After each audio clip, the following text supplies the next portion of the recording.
Hello guys, today I've got Redmi Headphones Neo and I'm going to show you how to pair them with your MacBook.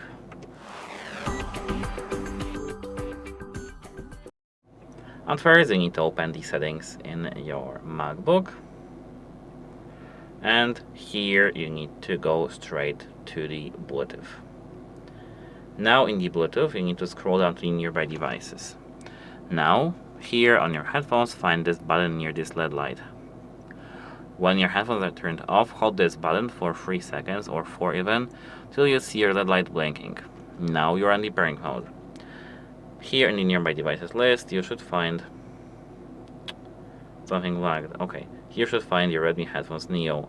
Click connect when you hover them, and we are all done. That's how it works.